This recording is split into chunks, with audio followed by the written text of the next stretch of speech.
NVAX Stock Analysis Predictions, News and Forecast for Monday. If you want to have clarity whether to buy or sell so you don't lose your hard-earned money, watch this short video till the end. I've spent tens of thousands of dollars on mentors, courses. Everything is documented on this YouTube channel. And generally speaking, with NVAX, it's just such a freaking gem. Not that I'm just gonna immediately buy, it's just because it's actually quite thick looking, like I'm not trying to like sound weird or anything, but had a crazy run up, a little correction down, and this is how big things start.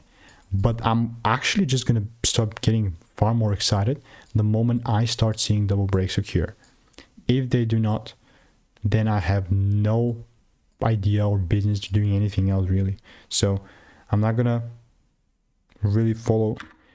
That's why, like I said, the only time where I'm actually gonna pull the trigger on this is if I see my daily confirmation being met.